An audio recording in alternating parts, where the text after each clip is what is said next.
चलिए ध्यान दीजिए सभी लोग, क्लास 10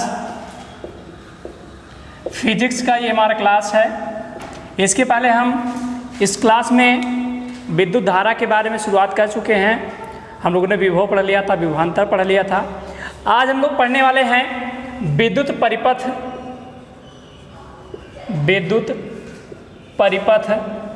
आरेख। बहुत ही अच्छी इम्पॉर्टेंट चीज़ है जानने के लिए। देखिए, विद्युत परिपथ आरेख यानी विद्युत परिपथ से संबंधित जितने भी चीज़ों को यूज किया जाता है उनका प्रतीक चिन्ह क्या है। यहाँ पर प्रतीक भी बोल सकते हैं हम लोग, ठीक है। विद्युत परिपथ का प्रतीक चिन्ह या विद्युत परिपथ से संबंधित प्रतीक चिन्ह। तो चलिए क्या कहते हैं, आप लोग भी पहले समझ लीजिए और इसके बाद आप लोग कॉलम बनाइएगा कॉपी में अपने। कैसे बनाना है बहुत ही आसानी से आप कर सकते हैं। देखिए, इस साइड में हम लिख देते हैं नाम। सबसे पहला है सेल, नंबर 1 है सेल। सेल का प्रतीक चिन्ह कैसे होता है? सेल का प्रतीक चिन्ह कुछ इस प्रकार से होता है, देख लीजिए, ये प्लस और ये माइनस। इन दोनों में से एक बड़ा रहेगा और एक बड़ा रहेगा, एक छोटा रहेगा, ठीक है। एक चीज़ हमने और भी बताया था, जो विभवांतर को बनाए रखने के लिए किस युक्ति की जरूरत पड़ती है, तो सेल की जरूरत पड़ती है। या पिछले वीडियो में पढ़ाया भी था कि विभवांतर बनाए रखने के लिए जिस युक्ति की जरूरत होती है उसे क्या कहते हैं, उसे सेल कहते हैं। और विभवांतर जब बना रहता है तभी धारा बहती, नहीं तो धारा नहीं बहती है। तो ये किस चीज़ का प्रतीक चिन्ह हो गया? सेल का। अगर ऐसे दो बराबर लाइनें कर दिया जाए तो ये होगा संधारित्र का। किस चीज़ का? संधारित्र का होगा। यह हाई स्कूल में नहीं पढ़ना, आपको 10th 12th में है, ठीक। चलिए दूसरे नंबर की बात करते हैं। दूसरे नंबर पे है बैटरी। तो बैटरी किसे कहते हैं?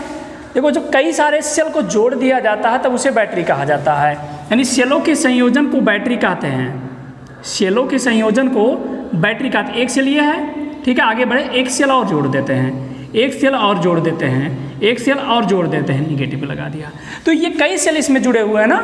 जब कई सेल जुड़े हुए तो इसे क्या कहेंगे? हम बैटरी कहेंगे, ठीक है ना। ये जो पहला था इसमें एक बड़ी लाइन थी, एक छोटी लाइन थी, तो ये सेल है। जब कई सेल जोड़ दिया जाएगा तो उसे क्या कह देते हैं हम लोग? बैटरी कह देते हैं, ठीक है। तीसरा हमको पढ़ना है खुला स्विच। खुला स्विच, इसका प्रतीक चिन्ह कैसे होता है? देखिए, बस इतना ही क्लिक कर देंगे, ये हमारा खुला स्विच का प्रतीक चिन्ह हो गया। चौथा नंबर की बात करते हैं बंद स्विच, ठीक है। बंद स्विच कैसे होता है? इसका प्रतीक चिन्ह कुछ इस प्रकार से होता है, बीच में एक बिंदु रख दीजिए, ये हमारा बंद स्विच का प्रतीक चिन्ह बन जाता है। देखिए, आप जो हाई स्कूल के जो बच्चे हैं, जो 30 नंबर आपके स्कूल में मिलता है, उसमें जब वाइवा होता तो वाइवा में ये क्वेश्चन ज़रूर पूछा जाता है। और बोर्ड परीक्षा में भी एक क्वेश्चन से पूछा जाता है जिसमें किसी का प्रतीक चिन्ह पूछ लेगा। वो किसी का भी पूछ सकता है, जो भी आगे भी पढ़ाने वाले हो कुछ भी पूछ सकता है, ठीक है। चलिए आगे बात करते हैं तार संधि। तार संधि, संधि मतलब होता है जोड़, और तार का मतलब जानते हैं। यानी अगर मान लेते हैं ऐसे कोई तार है और एक तार यहाँ पर जोड़ा गया, वो उधर की तरफ लेकर जाते हैं, तो इसको ऐसे हमको दिखाना पड़ेगा। ये तार संधि का दिखा रहा है, यानी तार जोड़ करके किसी दूसरी दिशा में ले जा रहे हैं, ठीक है ना। चलिए, समझ में आ रहा होगा? अगर समझ में आ रहा है तो लाइक कर दीजिए और वीडियो को शेयर करना मत भूलिए। अगर पहली बार चैनल को देख रहे हैं तो सब्सक्राइब भी कर लीजिए। अगला हमारा है तार क्रॉसिंग। तार क्रॉसिंग मतलब जब एक तार ऐसे सीधे गया हो, एक तार ऐसे और लेकर आ रहे, उसी के ऊपर से वो क्रॉस करवा रहे हैं। ऐसा नहीं कि ज्वाइंट नहीं कर रहे हैं, उसको ऊपर से लेकर जा रहे हैं, तो कैसे बनता है?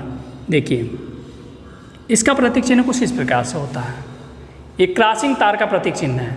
मतलब एक तार ऐसे था, इसी के ऊपर से दूसरा तार ऐसे खींच कर लेकर चले गए हैं, लेकिन ये दोनों तार टच, मतलब अंदर से एक दूसरे को टच नहीं कर रहे हैं, ज्वाइंट नहीं है। यहाँ पर ज्वाइंट है और यहाँ पर ज्वाइंट नहीं है। तो कभी भी कोई परिपथ बनाया जा रहा है, उस परिपथ में ऐसा चिन्ह मिलेगा तो उसका मतलब ही है कि वो क्या हो रहा है, तार उसके ऊपर से क्रॉस करके लेकर जा रहे हैं, ना कि जोड़ करके, ठीक है ना। कोई दिक्कत तो नहीं आता? चलिए आगे बात करते हैं बल्ब की। विद्युत बल्ब, विद्युत बल्ब का प्रतीक चिन्ह कैसे होता है?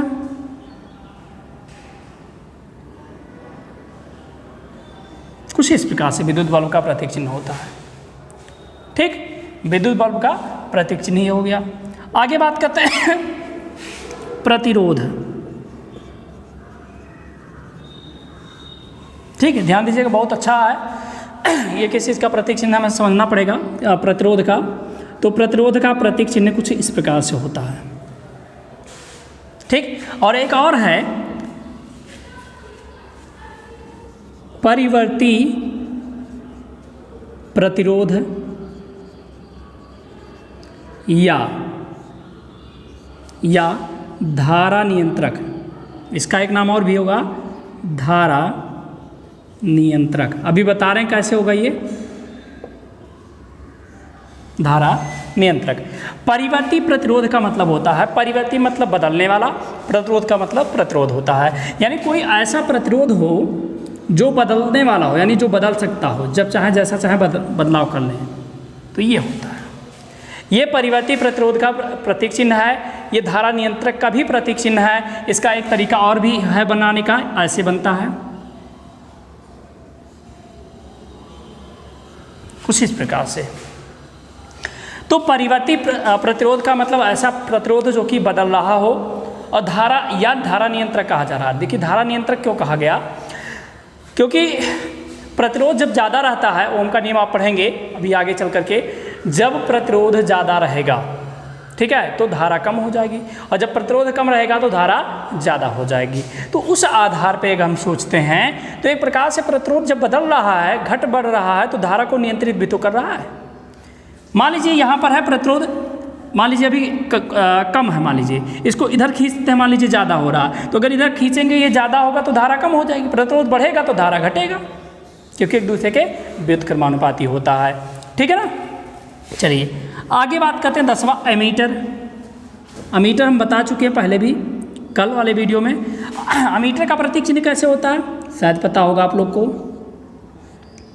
कुछ इस प्रकार से ना, यह एमीटर का प्रतीक चिन्ह हो गया। और एमीटर का काम क्या है, इसका काम क्या है, ये धारा को मापता है। किसको मापता है, धारा को। इसको श्रेणी क्रम में जोड़ते हैं कि समांतर क्रम में, श्रेणी क्रम में जोड़ते हैं, ये बताया जा चुका पहले। ठीक है ना। चलिए अगला है वोल्ट मीटर। ठीक, तो वोल्ट मीटर कैसे होगा, वोल्ट मीटर का प्रतीक चिन्ह कैसे बनता है, सेम उसी प्रकार से ये भी है, प्लस माइनस यहाँ भी लिख दीजिए। ठीक है ना। तो ये धारा को मापता है, और वोल्ट मीटर क्या करता है, वोल्टेज मापता है, वोल्टेज मापता है। और ये क्या करता है, धारा मापता है। ठीक है, ये श्रेणी क्रम में जोड़ते हैं और इसे समांतर क्रम में जोड़ते हैं, समांतर क्रम में। ठीक है ना। तो ये आप लोग अपने कॉपी में हेडिंग डाल लीजिए, विद्युत परिपथ आरेख। और इतने 11 चिन्हों को हमने बताया है। ये 11 चिन्हों को आप लोग को बना लेना है और याद कर लेना है। और भी कुछ चीज़ें होती हैं, लेकिन आप लोग की किताब में हाई स्कूल में जितना उतना ही हम पढ़ा रहे, उतने से ही हमको मतलब है। सबसे ज़्यादा जो आपको समझना है वो प्रतिरोध और परिवर्ती प्रतिरोध में है। अंतर क्या है, देखो इस प्रकार से है, और जब एक क्रॉस का चिन्ह लगा देंगे तो परिवर्ती प्रतिरोध हो जाता है। अमीटर का काम क्या है, धारा को मापता है। अमीटर कैसे जोड़ते हैं, श्रेणी क्रम में। वोल्ट मीटर का काम क्या है, वोल्टेज को नापता है, और कैसे जोड़ते हैं, इसको समांतर क्रम में जोड़ते हैं। ठीक है ना। चलिए, तो बस इतना ही इस वीडियो में रहेगा। अगर समझ में आ रहा है तो शेयर कर दीजिए, लाइक कर दीजिए। नहीं समझ में आ रहा तो डिसलाइक भी कर सकते हैं। चलिए।